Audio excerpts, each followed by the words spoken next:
Salam sejahtera. Okey, baiklah hari ini kita akan sambung semula, iaitu kita akan masuk bab baru, iaitu bab 7 sukatan serahkan data terkumpul. Okey. Pada tingkatan 4 tahun lepas, kamu sudah belajar data tak terkumpul. Jadi pada tahun ini kamu akan belajar data terkumpul. Okey, sebelum cikgu meneruskan serahkan data terkumpul, cikgu nak imbas kembali cara perwakilan data serahkan data tak terkumpul. Okey, yang pertama, kamu sudah belajar plot titik. Ini adalah gambar rajah plot titik. Dan yang kedua, kamu sudah belajar apa itu plot kotak. Dan yang terakhir, kamu sudah belajar plot batang dan daun. Okey, cikgu harap kamu masih ingat apa yang kita sudah belajar pada tahun lepas. Pada tahun ini, kita akan belajar membina poligon kekerapan, membina histogram dan juga OGIF. Cikgu akan ajar cara-cara untuk melukis ketiga-tiga graf ini. Oleh itu, cikgu harap sebelum mula, kamu sudah sediakan kertas graf. Baiklah murid-murid, sebelum membina poligon kekerapan dan histogram bagi sebuah data, murid-murid perlu mengetahui apa itu selang kelas, had bawah, had atas, sempadan bawah dan juga titik tengah. Okey, di dalam muka surat 199 buku teks, di situ ada senarai rumus, tetapi cikgu tak suka kamu hafal rumus kerana soalan ini sangat senang, jadi kamu kena perhatikan betul-betul apa yang cikgu akan ajar pada hari ini. Okey, sekarang kita lihat contoh 1. Set data di sebelah menunjukkan tinggi kepada sentimeter yang terhampir bagi sekumpulan murid tingkatan 5. Tentukan saiz selang kelas. Dia nak tentukan selang kelas yang sesuai supaya bilangan kelas menjadi 6. Okey, berikut adalah cara untuk mencari saiz selang kelas. Ini adalah rumus, iaitu nilai data terbesar tolak dengan nilai data terkecil bahagi dengan bilangan kelas. Dia nak jadikan bilangan kelas menjadi 6. Jadi nanti kita bahagi 6. Okey, sekarang kita kena cari dahulu data terbesar dan data terkecil. Sekarang di sini kalau kita lihat 173 ini merupakan data terbesar. Okey, data terkecil pula ialah 145. Okey, ingat langkah pertama kena cari dahulu data terbesar dengan data terkecil. Okey. Kemudian bilangan kelas yang dikehendaki ialah berapa? 6. Okey. Menggunakan rumus ini, kamu masukkan semua data-data ini, nilai-nilai ini ke dalam rumus. Okey, selepas kamu tekan kalkulator, okey, kalau kalian lihat 173 tolak 145 bahagi 6, jawapan dia 47. Jadi 47 ini kita genapkan dia ataupun kita bundarkan dia jadi angka genap. Okey, jadi jawapan dia ialah 5. Apa maksud 5 ini? Maksud dia jarak bagi satu data itu ada 5. Jarak dia daripada data terkecil hingga kelas seterusnya adalah 5. Okey, kalau kita lihat contoh di sini, bukan contoh, sekarang kita boleh susunkan data ini kepada 6 kelas. Kalau kita lihat 1, 2, 3, 4, 5, 6. Okey, tinggi ini merupakan selang kelas. Dia nak tinggikan, ini adalah selang kelas. Okey. Macam mana kita nak tulis ataupun lengkapkan? Bermula dengan data terkecil iaitu 145. Okey, berapa saiz tadi? Saiz selang kelas tadi ialah 5. Jadi 145 tambah 5 jadi 150. Itu bukan cara yang betul. Okey, cara dia ialah kamu keluarkan tangan kamu. Okey, tangan kamu ada 5 kan? 1, 2, 3, 4, 5. Kebanyakan ataupun kebanyakan murid semua ada tangan. Jadi kamu sekarang cikgu nak kamu keluarkan tangan. Maksudnya, okey, kamu kena hitung daripada 145.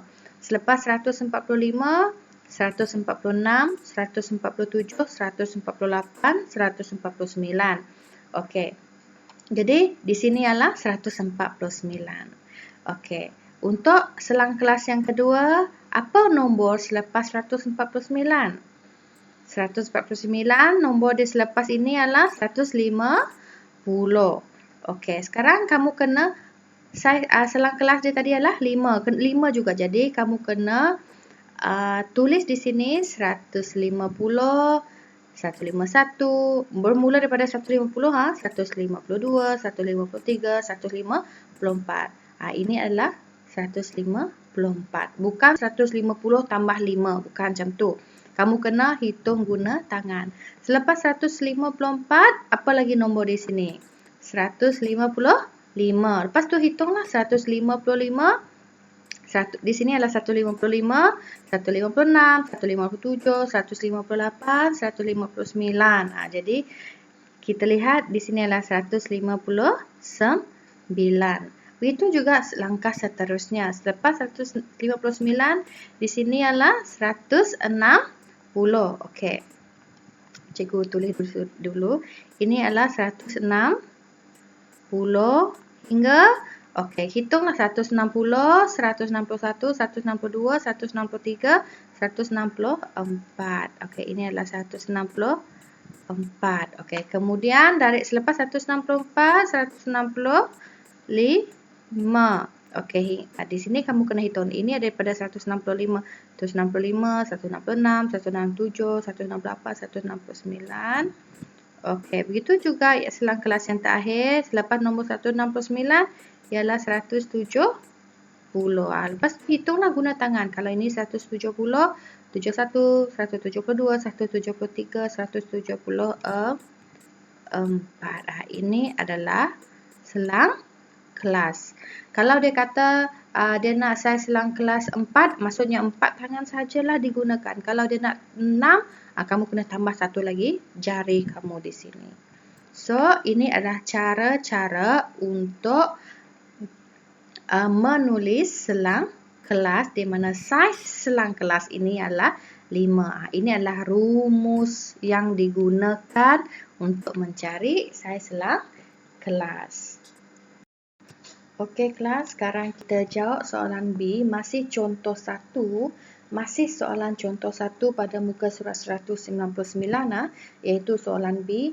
Bina jadual kekerapan. Bina jadual kekerapan berdasarkan maklumat di A tadi. Okey, ini adalah maklumat di A tadi, iaitu cikgu kopikan jawapan soalan A tadi, cikgu letak di sini. Ingat, ini adalah selang kelas. Okey, seterusnya lengkapkan jadual kekerapan tersebut dengan had bawah, had atas, titik tengah, sempadan bawah dan sempadan atas. Maksudnya kita kena tambahkan benda ini ke dalam jadual. Okey, di sini dia tidak nyatakan menulis kekerapan. Jadi kita kena tambahkan sendiri kekerapan kelas. Okey, di sini kita tambahkan had bawah, had atas, titik tengah, sempadan bawah dan juga sempadan atas. Okey, sekarang kita kena lengkapkan jadual kekerapan ini. Di dalam ujian, kadang-kadang dia beri jadual. Kadang-kadang dia tidak beri jadual, jadi kamu kena bina sendiri jadual. Kalau dia sudah beri jadual, murid-murid cuma lengkapkan jadual itu. Okey, sekarang kita cari had bawah dahulu kelas dan juga kita selesaikan had atas. Okey, had bawah dan had atas ini murid-murid tengok selang kelas. Had bawah, kamu lihat selang kelas nombor yang di depan ini. Ini kita panggil had bawah. Jadi kamu copy paste sahaja ke sini. Nampak? 145, 145, 150, 150 dan sebagainya. Bagaimana had atas pula ialah nombor yang di belakang selang kelas ini. Jadi, kamu copy paste sahaja kelas. Dapatlah kamu had Okey, sekarang kita mencari titik tengah. Titik tengah ini kita menggunakan rumus. Boleh lihat rumus pada muka surat 199. Titik tengah sama dengan had bawah tambah had atas bahagi 2. Okey, kita buat contoh yang pertama. 145 tambah dengan 149 bahagi 2 dapatlah 147. Cara menekan kalkulator, 145 tambah 149. Tekan dahulu button sama dengan, baru kamu bahagi 2. Jangan tekan 145 tambah 149 terus tekan bahagi 2. Memang jawapan dia tidak akan dapat 147. Kalau tidak percaya boleh cuba. Okey. Soalan yang kedua pun sama juga, 150 hingga 154. 150 tambah 154 ini kamu bahagi 2, dapatlah jawapan 152. Kaedah ini menggunakan rumus. Ada murid menggunakan kaedah menyenaraikan nombor daripada 155 hingga 159. Okey, cikgu senaraikan seperti ini. 155 hingga 159 nombor dia. Okey, sekarang perhatikan nombor ini, mana nombor yang tengah-tengah, berada di kedudukan tengah, iaitu 157. Jadi ini adalah titik tengah. Begitu juga dengan yang kedua, kita senaraikan dahulu nombor di antara 160 hingga 164. Cari nombor yang di tengah-tengah. Nombor yang di tengah-tengah ialah 162. Jadi di sini adalah jawapan 162. Ini kalau kamu nak senaraikan. Kalau nombor ini dia tidak banyak, senang kamu senaraikan. Kalau selang kelas ini banyak, contohnya 145 hingga 180. Itu kamu perlu guna rumus. Kalau dia simple macam ini, kamu boleh senaraikan sahaja. Okey, ini pun kamu boleh guna rumus pun boleh, guna senaraikan nombor seperti ini pun boleh. Okey, cikgu terus bagi jawapan. Ini 167, data selang kelas ini adalah 172. Senang sahaja kelas. Okey, sekarang kita pergi ke sempadan bawah dan juga sempadan atas. Sempadan bawah, kamu kena lihat had bawah. Sempadan atas kena lihat had atas. Okey, ini ingat ini had bawah, ini had atas. Sama juga, had bawah, had atas. Okey, sekarang macam mana nak cari sempadan bawah? Sekarang kita lihat jawapan ini, kena lihat yang selang kelas yang pertama ini. 145 ini kena tolak 0.5. Tekan kalkulator, dapatlah 144.5. Begitu juga selang kelas yang kedua. 150 ini kena tolak 0.5, dapatlah 149. Semua had bawah ini kena tolak dengan negatif, tolak dengan 0.5, dapatlah jawapan ini. Murid-murid boleh cuba di dalam buku teks. Okey, sempadan atas pula. Kalau ini sudah tolak 0.5, had atas ini nanti kamu tambah 0.5. Senang kelas. Kamu tambahkan 149 tambah 0.5 dapatlah 149.5. 154 tambah 0.5 dapatlah 154.5. Kemudian sama saja tambahkan semua had atas ini dengan 0.5 dapatlah jawapan seperti ini. Boleh faham tak kelas? Senang kan? Jadi sekarang kita akan pergi ke kekerapan. Untuk mencari kekerapan ini, murid-murid kena rujuk data di atas. Okey, langkah dia senang sahaja kelas, tetapi kamu semua mesti berhati-hati semasa mencari nilai-nilai kekerapan ini untuk ditulis ke dalam selang kelas ini. Okey, cikgu bagi contoh. Okey, 153. Cara dia ialah, kamu lihat tengok cara cikgu. 153 kamu pangkahkan dahulu. 153 berada di selang kelas yang mana? Maksudnya di sini mana selang kelas yang ada 153 di dalam lingkungan mana satu? Jadi 153 ini berada pada selang kelas yang kedua sebab ini adalah selang kelas 150 hingga 154 kan. Jadi 153 itu berada di sini. Jadi kamu tanda macam ni dahulu. Boleh faham? Okey, kemudian 158 di mana? Di sini. Okey, nampak tak 155 hingga 159. Maksudnya 158 ada dalam lingkungan selang kelas ini. Okey, begitu juga yang seterusnya 145. Ini 145 dia berada di sini. 166 okey berada selang kelas ini. 158 di sini. 168 di sini. Boleh faham tak kelas? Kamu kena pangkah dahulu kelas. Pangkah baru kamu tanda. Pangkah tanda. Pangkah tanda. Boleh faham? Takut kamu keliru. 161 letak sini. 150 sini. 163 173 163. Semasa buat ni, jangan bercakap dengan kawan. Jangan bercakap dengan orang sekeliling. Takut kamu keliru. Kamu kena fokus. 165. Sebab di dalam ujian nanti ramai yang akan salah tulis. Kekerapan. Jawapan kekerapan. Okey, di sini. 152 kena fokus. 152 di sini. 148. 148 di sini. 37. 162 156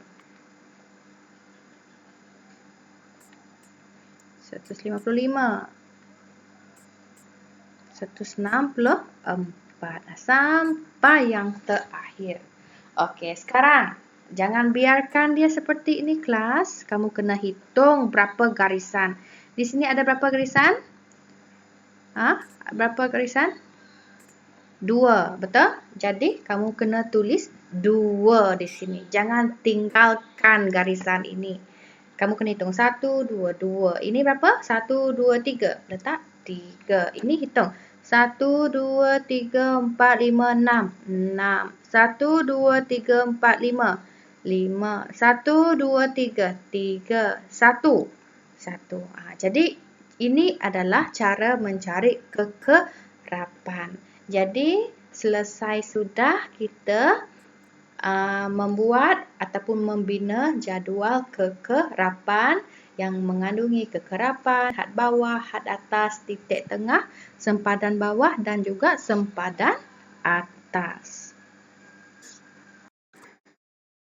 Okey kelas, sekarang kita pergi ke contoh 2, muka surat 200 pada buku teks. Okey, soalan minta bina jadual kekerapan longgokan daripada jadual kekerapan di bawah.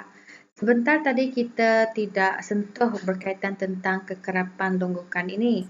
Kekerapan longgokan ini sebenarnya digunakan dalam melukis OGIF.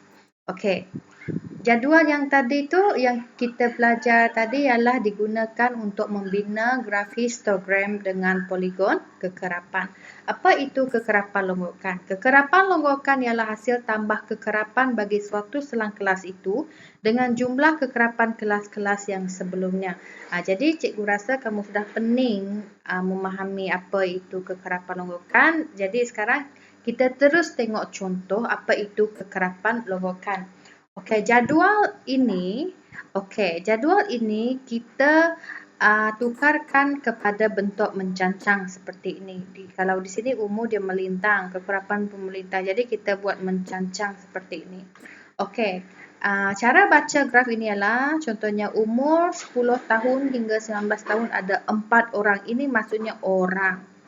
Okey, umur 20 tahun hingga 29 tahun ialah 5 orang dan seterusnya umur 50 hingga 59 tahun ada 3 orang. 7 tahun berumur antara 40 hingga 49. Itu cara membaca.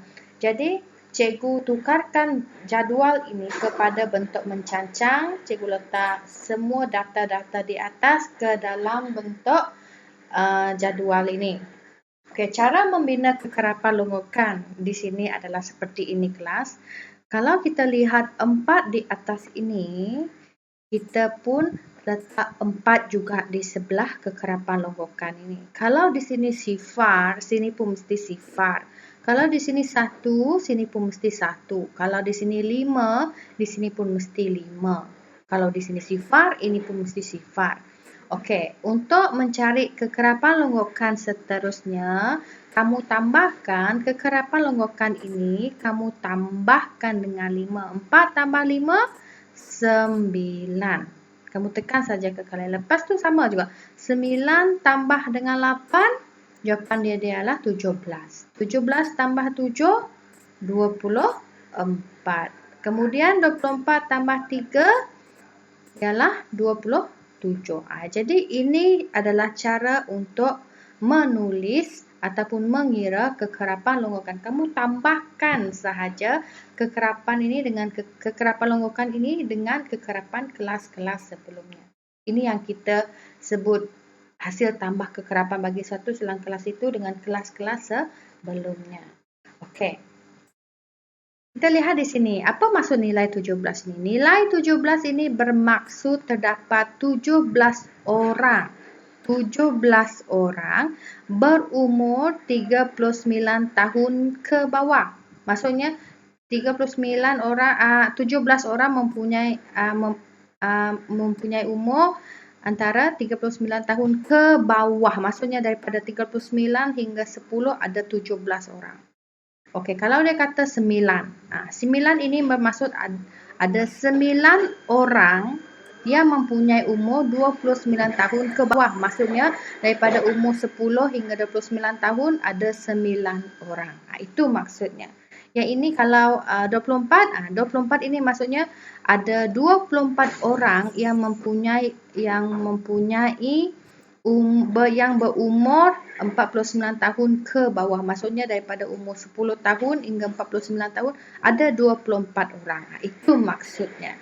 Jadi selesai sudah PDP kita. Cikgu harap murid-murid buat latihan yang cikgu sudah send pada grup WhatsApp kita. Sekian, terima kasih.